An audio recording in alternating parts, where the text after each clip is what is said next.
నా కుటుంబంలో కీడే మిగిలింది, నా కుటుంబంలో తీరని అన్యాయం మిగిలింది, నా కుటుంబంలో మరణాలు వెంబడి మరణాలు, నా కుటుంబంలో అనారోగ్యం వెంబడి అనారోగ్యం, నా కుటుంబంలో శోకం వెంబడి శోకం. ఎందుకో నా జీవితంలో ఇలా అయిపోయింది, ఇక నా జీవితంలో కీడే మిగిలిందని ఈరోజు బెరియా లాంటి అనుభవంలో దేవుని మందిరానికి వచ్చున్నావా? ఈరోజు సమస్య వల్ల పని చేయలేకపోతున్నామా, లేదా సమస్యను అర్థం చేసుకునే వైనములో అపార్థం చేసుకునేందుకు పని చేయలేకపోతున్నామా? ఇప్పుడు శ్రమ దినము కృంగిపోతాం, కృంగిపోయినందుకు మనం ఏమవుతామండి?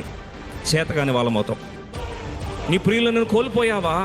నీ భర్తనో, నీ భార్యనో, లేకపోతే నీ కుమారుడినో, నీ కుమార్తెనో, తల్లిదండ్రులనో, నువ్వు చాలా ప్రేమించి ఆధారపడిన నీ యొక్క ప్రియులను కోల్పోయి ఈరోజు ఆ శోక సంద్రంలో మునిగిపోయి, ఇంకా నేను చేతగాని వాడిని అయిపోయాను, ఇంకా నా వల్ల కాదు అని ఆశలన్నీ సమాధి అయిపోయిన స్థితిలోకి దిగజారిపోయినావా?